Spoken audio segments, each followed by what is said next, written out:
ತಡವಾಗಿ ಬಂದ್ರೂ ತಾರ್ಮಾರ್ ಅಂತ ಅಬ್ಬರಿಸ್ತಾ ಇದೆ ಮುಂಗಾರು ಮಳೆ. ಉತ್ತರ ಭಾರತದಲ್ಲಂತೂ ಮಹಾಮಳೆ ಊರುಗಳನ್ನೇ ಮುಳುಗಿಸ್ತಾ ಇದೆ. ಮಹಾರಾಷ್ಟ್ರದ ನಂತರ ಈಗ ಗುಜರಾತ್, ಉತ್ತರ ಪ್ರದೇಶಕ್ಕೆ ಎಂಟ್ರಿ ಕೊಟ್ಟಿರುವ ವರುಣ ಅಲ್ಲಿ ಭಾರೀ ಅನಾಹುತಗಳನ್ನ ಸೃಷ್ಟಿಸಿದೆ. ಹಾಗಾದ್ರೆ ಎಲ್ಲೆಲ್ಲಿ ಎಷ್ಟು ಮಳೆ, ಏನೆಲ್ಲ ಅವಾಂತರ, ರಾಜ್ಯದ ಪರಿಸ್ಥಿತಿ ಏನು, ಇಲ್ಲಿದೆ ಡೀಟೇಲ್ಸ್.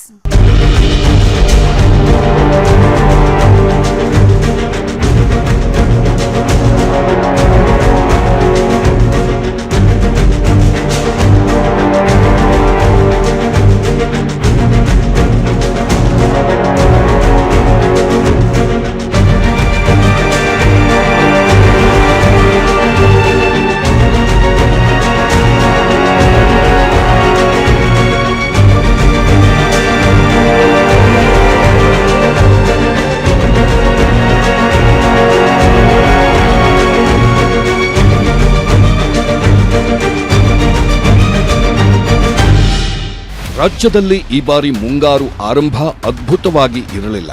ಮಳೆ ಇಲ್ಲದೆ ರೈತರು, ಜನರು ಕಂಗಾಲಾಗಿದ್ರು. ಈಗಲೂ ಕೆಲವು ಭಾಗಗಳಲ್ಲಿ ಮಳೆ ಕೈಕೊಟ್ಟಿದೆ. ಆದರೆ ಕೆಲವು ಕಡೆ ಮಾತ್ರ ಮಳೆ ಪ್ರವಾಹವನ್ನೇ ಸೃಷ್ಟಿಸಿದೆ. ಇನ್ನು ಉತ್ತರ ಭಾರತದಲ್ಲಂತೂ ಹೇಳೋದೇ ಬೇಡ.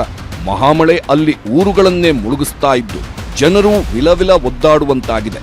ಜನರು ಪ್ರಾಣಗಳನ್ನ ಕಳೆದುಕೊಳ್ತಾ ಇದ್ದು ಮಳೆ ಅಬ್ಬರಕ್ಕೆ ಎಲ್ಲವೂ ಸರ್ವನಾಶವಾಗಿದೆ.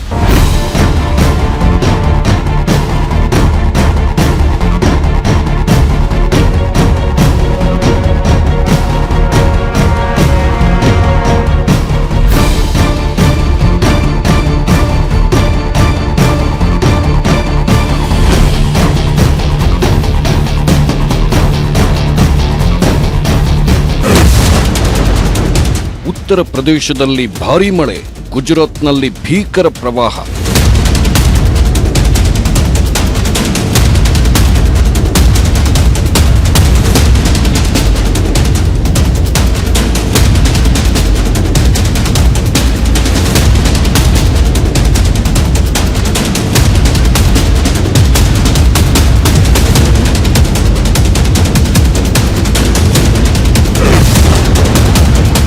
ಜಮ್ಮು ಕಾಶ್ಮೀರದಲ್ಲಿ ಮೇಘಸ್ಫೋಟ, ಉತ್ತರಾಖಂಡ್ನಲ್ಲಿ ಭಾರೀ ಭೂಕುಸಿತ.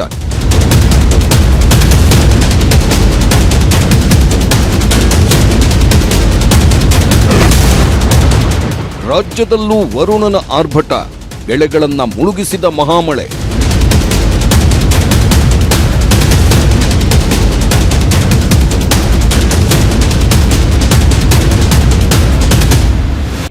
ಈ ಬಾರಿ ದೇಶಾದ್ಯಂತ ಮಳೆ ಅಭಾವ ಉಂಟಾಗಿತ್ತು.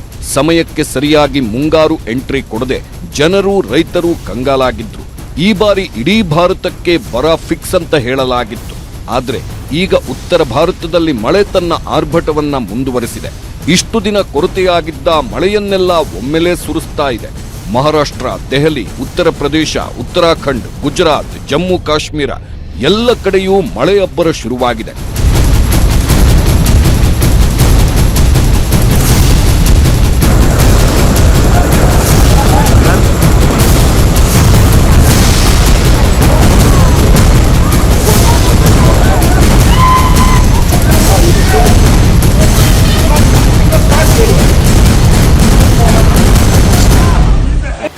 ಉತ್ತರ ಭಾರತದಾದ್ಯಂತ ಮಳೆಯಾಗ್ತಾ ಇದೆ.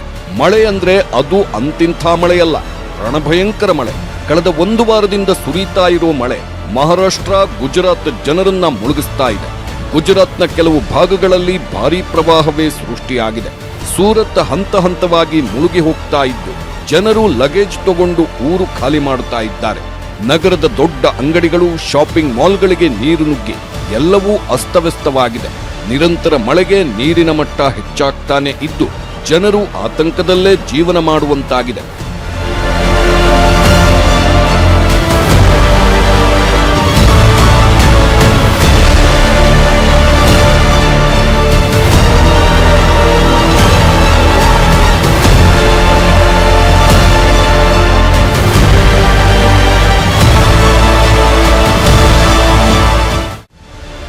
ಈ ಬಾರಿ ಮಳೆಯಾದ್ರೆ ಸಾಕಪ್ಪ ಅಂತ ಜನರು ಆಕಾಶದ ಕಡೆ ಮುಖ ಮಾಡಿದ್ರು.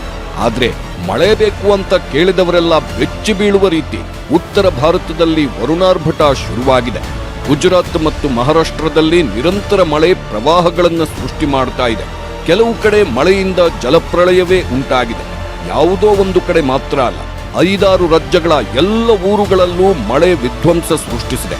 ಜನರನ್ನ ಮನೆಗಳಲ್ಲೇ ಬಂದಿ ಮಾಡಿಬಿಟ್ಟಿದೆ.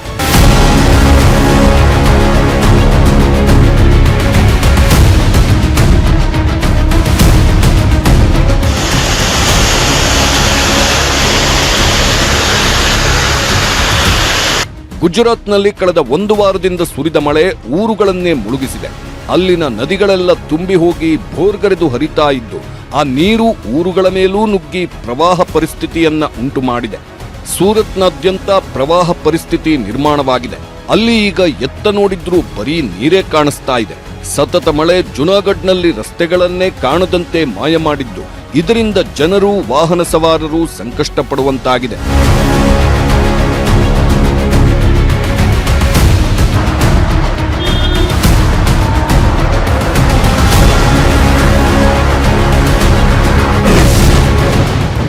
ಮುಳುಗುತ್ತಿದೆ ಸೂರತ್, ಆತಂಕದಲ್ಲಿ ಜನರು.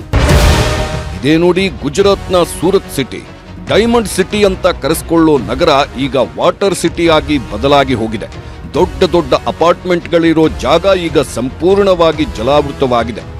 ನಗರದಲ್ಲೇ ನೀರು ಕೆರೆಗಳಲ್ಲಿ ತುಂಬಿಕೊಂಡಂತೆ ತುಂಬಿಕೊಂಡಿದೆ. ವಸತಿ ಪ್ರದೇಶಗಳಿಗೆ ಜಲದಿಗ್ಬಂಧನ ಉಂಟಾಗಿದೆ. ಅಪಾರ್ಟ್ಮೆಂಟ್ನ ಬೇಸ್ಮೆಂಟ್ಗಳಿಗೆಲ್ಲ ನೀರು ನುಗ್ಗಿದೆ. ಮನೆ ಮುಂದೆ ನಿಲ್ಲಿಸಿದ್ದ ವಾಹನಗಳೆಲ್ಲವೂ ಮುಳುಗಿ ಹೋಗಿವೆ. ಸೂರತ್ನಲ್ಲಿ 7-8 ದಿನಗಳಿಂದ ನಿರಂತರವಾಗಿ ಮಳೆಯಾಗ್ತಾ ಇದೆ. ಬಿಟ್ಟು ಬಿಡದೆ ಮಳೆ ಸುರಿತಾ ಇರೋದ್ರಿಂದ ನದಿಗಳು ಜಲಾಶಯಗಳು ತುಂಬಿ ಹೋಗಿವೆ. ಆ ನೀರು ಈಗ ಊರುಗಳ ಮೇಲೂ ಬರ್ತಾ ಇದೆ. ನಗರಗಳಲ್ಲಿ ನೀರು ಹರಿದು ಹೋಗಲು ಸರಿಯಾದ ವ್ಯವಸ್ಥೆ ಇಲ್ಲದೆ ಇರೋದ್ರಿಂದ ಊರುಗಳೇ ಈಗ ಕೆರೆಗಳಂತಾಗಿವೆ. ಜನರು ಮನೆಯಿಂದ ಆಚೆ ಬರಲು ಸಾಧ್ಯವಾಗದಂತಾಗಿ ಬಿಟ್ಟಿದೆ. ಈ ದೃಶ್ಯ ನೋಡಿ. ಬೃಹತ್ ಅಪಾರ್ಟ್ಮೆಂಟ್ಗಳಲ್ಲಿ ಜನರೆಲ್ಲರೂ ಮನೆಗಳ ಮೇಲೆ ಹತ್ತಿ ರಕ್ಷಣೆ ಪಡ್ಕೊಳ್ತಾ ಇದ್ದಾರೆ. ಅಪಾರ್ಟ್ಮೆಂಟ್ಗಳಲ್ಲಿ ತಳಮಹಡಿಗಳಿಗೆಲ್ಲ ನೀರು ನುಗ್ಗಿದ್ದು ಮನೆಗಳು ಮುಳುಗುವ ಸ್ಥಿತಿಗೆ ತಲುಪಿವೆ. ಹೊರಗಡೆ ಕಾಲಿಡೋದಕ್ಕೂ ಸಾಧ್ಯವಾಗದಂತೆ ನೀರು ತುಂಬಿಕೊಂಡಿದೆ. ಆಚೆ ಕಾಲಿಟ್ರೆ ಈಜ್ಕೊಂಡೇ ಹೋಗಬೇಕಾದಂತಹ ಪರಿಸ್ಥಿತಿ ಇದೆ. ಅದಕ್ಕೆ ಮನೆಗಳಲ್ಲಿ ಇರಲೂ ಆಗದೆ ಆಚೆ ಹೋಗಲೂ ಆಗದೆ ತೊಂದರೆ ಆದವರೆಲ್ಲರೂ ಅಪಾರ್ಟ್ಮೆಂಟ್ ಟೆರೇಸ್ ಮೇಲೆ ಹೋಗಿ ಕುಳಿತಿದ್ದಾರೆ. ಯಾರಾದ್ರೂ ಆಹಾರ ಕೊಡಬಹುದು, ಯಾರಾದ್ರೂ ರಕ್ಷಣೆ ಮಾಡಲು ಬರಬಹುದು ಎಂಬ ನಂಬಿಕೆಯಲ್ಲಿ ಎಲ್ಲರೂ ಮನೆಗಳ ಮೇಲೆ ಹೋಗಿದ್ದಾರೆ. ನೀವು ಈ ದೃಶ್ಯಗಳಲ್ಲಿ ನೋಡಬಹುದು. ಆ ಪ್ರದೇಶದಲ್ಲಿರೋ 100 ಅಪಾರ್ಟ್ಮೆಂಟ್ಗಳ ಜನರು ಒಬ್ಬೊಬ್ಬರಾಗಿ ಟೆರೆಸ್ಗೆ ಬರುತ್ತಾ ಇದ್ದಾರೆ.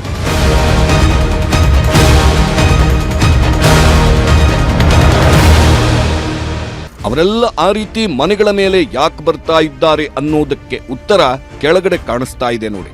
ಕೆಳಗಡೆ ಸುಮಾರು 5-6 ಅಡಿಗಳಷ್ಟು ನೀರು ನಿಂತ್ಕೊಂಡಿದೆ.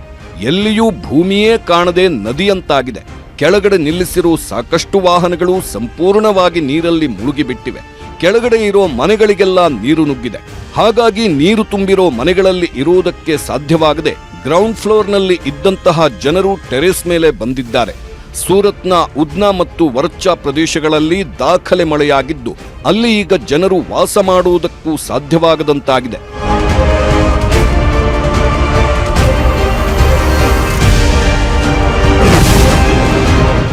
ರೈಲ್ವೆ ಸ್ಟೇಷನ್ನಲ್ಲಿ ಜಲಪಾತ ಸೃಷ್ಟಿ. ಇದನ್ನ ಒಮ್ಮೆ ನೋಡಿ. ಇದು ಸೂರತ್ನಲ್ಲಿರೋ ರೈಲ್ವೆ ಸ್ಟೇಷನ್. ಸೂರತ್ನಲ್ಲಿ ನಿರಂತರ ಮಳೆ ಆಗ್ತಾ ಇರೋದ್ರಿಂದ ರೈಲ್ವೆ ನಿಲ್ದಾಣಗಳು ಹಾಳಾಗಿವೆ.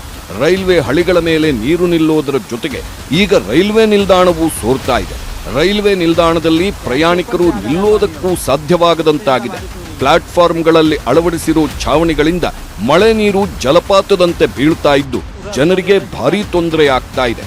ಅಷ್ಟೇ ಅಲ್ಲದೆ ನಿರಂತರ ಮಳೆಯ ಕಾರಣ ರೈಲು ಸಂಚಾರದಲ್ಲೂ ವ್ಯತ್ಯಯ ಉಂಟಾಗಿದೆ.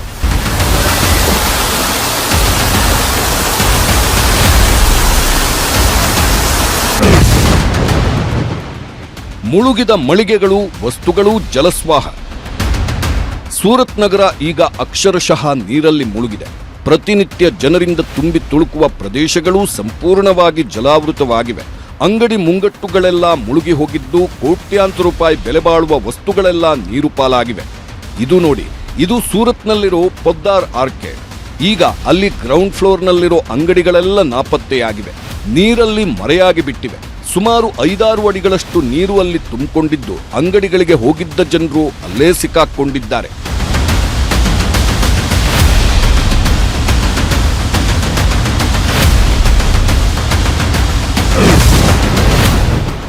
ಅಂಗಡಿಗಳ ಒಳಗೆ ನುಗ್ಗಿದ ನೀರು ಬಟ್ಟೆ ಬರೆ ನೀರು ಪಾಲು. ಗುಜರಾತ್ನ ಸೂರತ್ ಈಗ ವರುಣನ ವಕ್ರದೃಷ್ಟಿಗೆ ತುತ್ತಾಗಿದೆ. ನಿರಂತರ ಮಳೆ ಮನೆಗಳು ಅಂಗಡಿಗಳು ಎಲ್ಲವನ್ನೂ ಮುಳುಗಿಸಿಬಿಟ್ಟಿದೆ. ದೊಡ್ಡ ದೊಡ್ಡ ಶಾಪಿಂಗ್ ಮಾಲ್ಗಳಿಗೂ ನೀರು ನುಗ್ಗಿದೆ. ಇಲ್ಲಿ ನೋಡಿ, ಒಂದು ಅಂಗಡಿಯ ಪರಿಸ್ಥಿತಿ ಏನಾಗಿದೆ ಅಂತ. ಅಂಗಡಿಯೊಳಗೆ ಜಲಪಾತದಂತೆ ನೀರು ನುಗ್ತಾ ಇದೆ. ಅರ್ಧದಷ್ಟು ಅಂಗಡಿ ನೀರಿನಲ್ಲಿ ಮುಳುಗಿದೆ. ಹೊಸ ಬಟ್ಟೆಗಳು ನೀರಿನಲ್ಲಿ ತೇಲ್ತಾ ಇವೆ. ಅಂಗಡಿಯಲ್ಲಿಟ್ಟಿದ್ದ ಬೊಂಬೆಗಳೂ ಸಹ ನೀರಲ್ಲಿ ತೇಲ್ತಾ ಇರುವುದನ್ನ ನೀವು ನೋಡಬಹುದು. ಅಷ್ಟೊಂದು ಭಯಾನಕವಾಗಿ ನೀರು ಹರಿತಾ ಇದ್ರೂ ಅದರಲ್ಲಿ ಹುಡುಗರು ಬಟ್ಟೆಗಳನ್ನ ಕಾಪಾಡುವ ಪ್ರಯತ್ನ ಮಾಡಿದ್ದಾರೆ.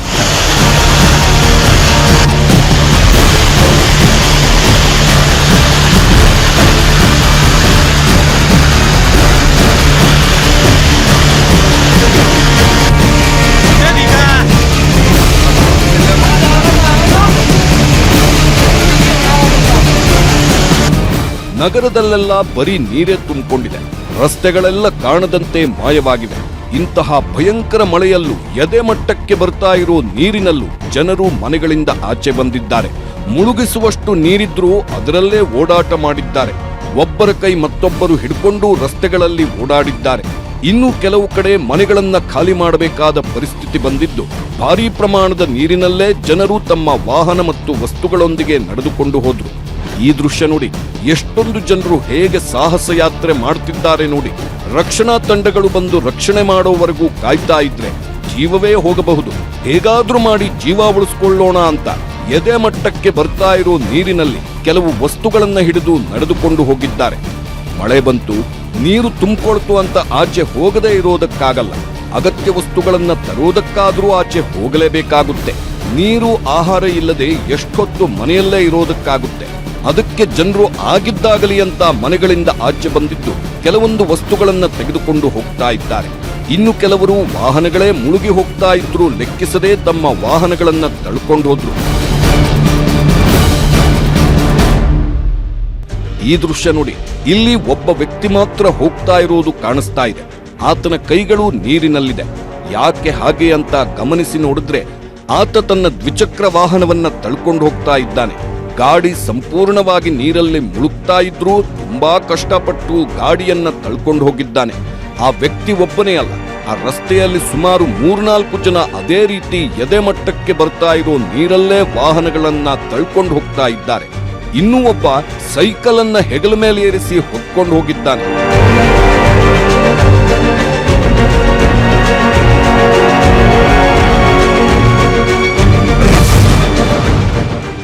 ಪ್ರಾಣ ಪಣಕ್ಕಿಟ್ಟು ರಕ್ಷಣೆಗೆ ಹೋದ ಪೊಲೀಸ್.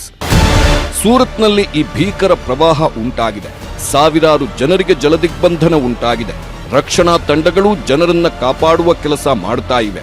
ಆದರೆ ಅಷ್ಟೊಂದು ಜನರನ್ನ NDRF, SDRF ತಂಡಗಳು ಕಾಪಾಡಲು ಹೇಗೆ ಸಾಧ್ಯ? ಅದಕ್ಕೆ ಈಗ ಪೊಲೀಸರು ರಕ್ಷಣಾ ಕಾರ್ಯಾಚರಣೆಗೆ ಇಳಿದಿದ್ದಾರೆ. ನೀರಿನಲ್ಲಿ ಮುಳುಗಿ ಹೋಗ್ತಾ ಇರೋ ಜನರನ್ನ ಕಾಪಾಡುವ ಕೆಲಸ ಮಾಡಿದ್ದಾರೆ.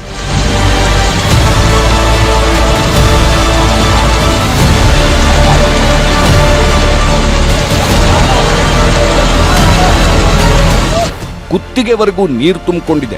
ಈಜಿದ್ರೆ ಮಾತ್ರ ಅಲ್ಲಿಂದ ಆಚೆ ಬರಬಹುದು ಎನ್ನುವಂತಹ ಪರಿಸ್ಥಿತಿ. ಅಂಥ ನೀರಿನಲ್ಲಿ ಒಬ್ಬ ಪೊಲೀಸ್ ಸಂತ್ರಸ್ತರನ್ನ ಹುಡುಕ್ತಾ ಇದ್ದಾನೆ. ಕಸ ಕಡ್ಡಿಗಳು ಬಿದ್ದಿರೋ ನೀರಿನಲ್ಲೇ ರಕ್ಷಣಾ ಕಾರ್ಯಾಚರಣೆ ಮಾಡಲು ತಯಾರಾಗಿದ್ದಾನೆ. ಇನ್ನೊಂದು ಕಡೆ ಮತ್ತೊಬ್ಬ ಪೊಲೀಸ್ ಈಜಿಕೊಂಡು ಹೋಗಿ ಮನೆಗಳಲ್ಲಿ ಸಿಕ್ಕಾಕೊಂಡಿದ್ದ ವೃದ್ಧರನ್ನ ರಕ್ಷಿಸಿದ್ದಾನೆ. ನೀವು ನೋಡಬಹುದು, ಒಬ್ಬ ಪೊಲೀಸ್ ತನ್ನ ಬೆನ್ನ ಮೇಲೆ ವೃದ್ಧೆಯನ್ನ ಕೂರಿಸಿಕೊಂಡು ಹೋಗಿದ್ದಾನೆ. ನೀರು ತುಂಬಿದ ಮನೆಗಳಿಗೆ ಹೋಗಿ ಜನರನ್ನ ಎತ್ಕೊಂಡು ಬಂದಿದ್ದಾನೆ. ಪೊಲೀಸರ ಈ ಕೆಲಸವನ್ನ ಜನರು ಈಗ ಕೊಂಡಾಡ್ತಾ ಇದ್ದಾರೆ.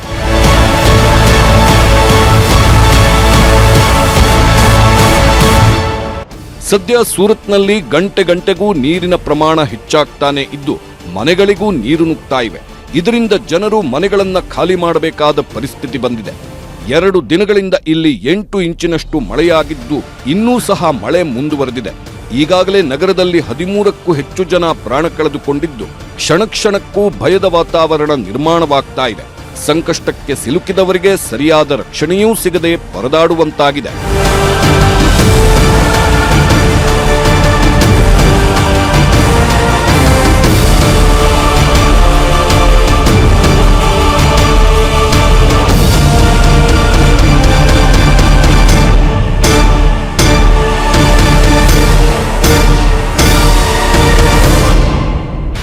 ಮಳೆ ಬರಲಿಲ್ಲ ಅಂತ ಇಷ್ಟು ದಿನ ಜನರು ಸಂಕಟ ಪಡ್ತಾ ಇದ್ರು. ಆದ್ರೆ ಈಗ ಇದೆಂಥ ಮಳೆ ಅಂತ ಜನ ಭಯ ಪಡ್ತಾ ಇದ್ದಾರೆ. ಉತ್ತರದಲ್ಲಿ ಪ್ರವಾಹಗಳನ್ನೇ ಸೃಷ್ಟಿ ಮಾಡಿರೋ ಮಳೆ ರಾಜ್ಯದಲ್ಲೂ ಕರಾವಳಿ ಮತ್ತು ಮಲೆನಾಡು ಭಾಗದಲ್ಲಿ ತನ್ನ ಪ್ರತಾಪ ತೋರಿಸಿದೆ. ಇದರಿಂದ ಹಲವು ಅವಾಂತರಗಳು ಸೃಷ್ಟಿಯಾಗಿವೆ.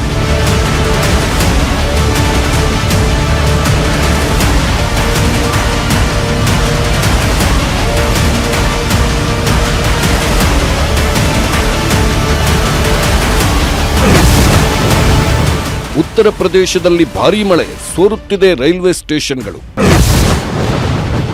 ಉತ್ತರಾಖಂಡ್ನಲ್ಲಿ ಭೂಕುಸಿತ, ಜಮ್ಮು ಕಾಶ್ಮೀರದಲ್ಲಿ ಮೇಘಸ್ಫೋಟ.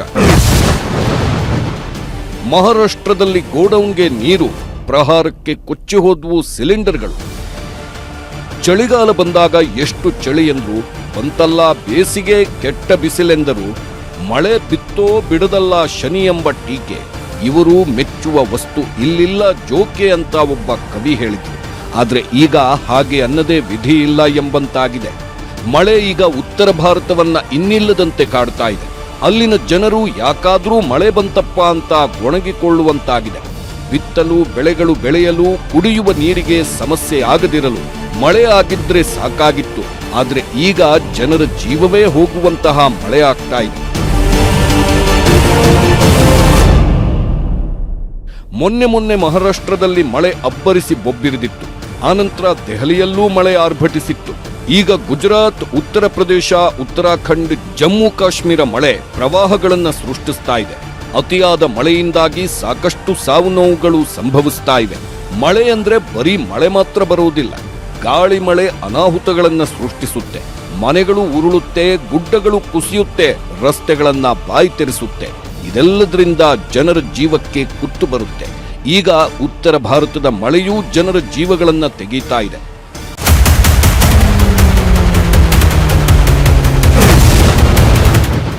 ಮಹಾರಾಷ್ಟ್ರದಲ್ಲಿ ಸಿಲಿಂಡರ್ಗಳ ಪ್ರವಾಹ. ಕೆಲವೇ ದಿನಗಳ ಹಿಂದೆ LPG ಸಿಲಿಂಡರ್ ಸಿಗದೆ ಜನರು ಏನೆಲ್ಲ ಕಷ್ಟಪಟ್ಟರು ಅಂತ ಎಲ್ಲರಿಗೂ ಗೊತ್ತೇ ಇದೆ. ಸಿಲಿಂಡರ್ಗಳ ಕಳ್ಳತನ ಸಹ ಆಗ್ತಾ ಇತ್ತು. ಒಂದು ಸಿಲಿಂಡರ್ ಸಿಕ್ಕರೆ ಸಾಕಪ್ಪ ಎನ್ನುವಂತಹ ಪರಿಸ್ಥಿತಿ ಇತ್ತು. ಆದ್ರೆ ಈಗ ಮಹಾರಾಷ್ಟ್ರದ ರಾಯಗಢದಲ್ಲಿ ಸಿಲಿಂಡರ್ಗಳ ಪ್ರವಾಹವೇ ಆಗಿದೆ. ಮಹಾರಾಷ್ಟ್ರದ ರಾಯಗಢ ಪ್ರವಾಹದಲ್ಲಿ ಹಿಂದೂಸ್ತಾನ್ ಪೆಟ್ರೋಲಿಯಂನ 3000 LPG ಗ್ಯಾಸ್ ಸಿಲಿಂಡರ್ಗಳು ನದಿಯಲ್ಲಿ ಕೊಚ್ಚಿಕೊಂಡು ಹೋಗಿವೆ. ನೀವು ಈ ದೃಶ್ಯಗಳಲ್ಲಿ ನೋಡಬಹುದು ಎಷ್ಟೊಂದು ಸಿಲಿಂಡರ್ಗಳು ನೀರಿನಲ್ಲಿ ಕೊಚ್ಚಿಕೊಂಡು ಹೋಗ್ತಾ ಇದೆ ಅಂತ. ಪುಷ್ಪ ಸಿನಿಮಾದಲ್ಲಿ ರಕ್ತಚಂದನ ಮರದ ತುಂಡುಗಳು ನೀರಲ್ಲಿ ಕೊಚ್ಚಿಕೊಂಡು ಹೋಗೋ ಹಾಗೆ ಇಲ್ಲಿ ಸಿಲಿಂಡರ್ಗಳು ಕೊಚ್ಚಿಕೊಂಡು ಹೋಗಿವೆ. ಒಂದಲ್ಲ ಎರಡಲ್ಲ, ಬರೋಬ್ಬರಿ 3000 LPG ಸಿಲಿಂಡರ್ಗಳು ನೀರು ಪಾಲಾಗಿವೆ. ಖಲಾಪುರ ತಾಲೂಕಿನಲ್ಲಿರುವ ಹಿಂದೂಸ್ತಾನ್ ಪೆಟ್ರೋಲಿಯಂ ಗ್ಯಾಸ್ ಬಾಟ್ಲಿಂಗ್ ಸ್ಥಾವರಕ್ಕೆ ಪ್ರವಾಹದ ನೀರು ನುಗ್ಗಿದ ಪರಿಣಾಮ ಬರೋಬ್ಬರಿ 3000 LPG ಗ್ಯಾಸ್ ಸಿಲಿಂಡರ್ಗಳು ನೀರಿನಲ್ಲಿ ಕೊಚ್ಚಿ ಹೋಗಿವೆ. ಇವುಗಳಲ್ಲಿ ಬಹುತೇಕ ಸಿಲಿಂಡರ್ಗಳು ಹತ್ತಿರದ ಪಾತಾಳಗಂಗಾ ನದಿಯಲ್ಲಿ ಸಾಲು ಸಾಲಾಗಿ ತೇಲುತ್ತಿರುವುದು ಕಂಡುಬಂದಿದೆ. ಯಾರಾದ್ರೂ ಫ್ರೀಯಾಗಿ ಸಿಲಿಂಡರ್ ಸಿಗುತ್ತೆ ಅಂದ್ರೆ ಸುಮ್ಮನೆ ಬಿಡ್ತಾರ? ಸದ್ಯ ನದಿಯಲ್ಲಿ ಸಾವಿರಾರು ಸಿಲಿಂಡರ್ಗಳು ತೇಲಿ ಬರುತ್ತಿರುವುದನ್ನ ಕಂಡ ನದಿ ತೀರದಲ್ಲಿರೋ ಗ್ರಾಮಸ್ಥರು ಮತ್ತು ಸ್ಥಳೀಯ ನಿವಾಸಿಗಳು ಜೀವದ ಹಂಗು ತೊರೆದು ಆ ಸಿಲಿಂಡರ್ಗಳನ್ನ ದಡಕ್ಕೆ ಎಳೆದು ತಂದು ತಮ್ಮ ಮನೆಗಳಿಗೆ ತೆಗೆದುಕೊಂಡು ಹೋಗ್ತಾ ಇದ್ದಾರೆ. ಪರಿಸ್ಥಿತಿಯ ಗಂಭೀರತೆಯನ್ನ ಅರಿತ ರಾಯಗಢ ಜಿಲ್ಲಾಧಿಕಾರಿಗಳು ಸಾರ್ವಜನಿಕರಿಗೆ ಕಠಿಣ ಮುನ್ನೆಚ್ಚರಿಕೆ ಸಂದೇಶ ರವಾನಿಸಿದ್ದಾರೆ. ಯಾರೂ ಸಹ ಸಿಲಿಂಡರ್ಗಳನ್ನು ತೆಗೆದುಕೊಳ್ಳುವ ಪ್ರಯತ್ನ ಮಾಡಬೇಡಿ ಅಂತ ಹೇಳಿದ್ದಾರೆ. ಒಂದು ಕಡೆ ಜನರು ಸಿಲಿಂಡರ್ಗಳಿಗೆ ಮುಗಿಬೀಳುತ್ತಾ ಇದ್ರು, ಮತ್ತೊಂದು ಕಡೆ ಅವು ಒಮ್ಮೆಲೇ ಸ್ಫೋಟಗೊಂಡ್ರೆ ಕಥೆ ಏನು ಅಂತ ಜನ ಭಯ ಪಡ್ತಾ ಇದ್ದಾರೆ.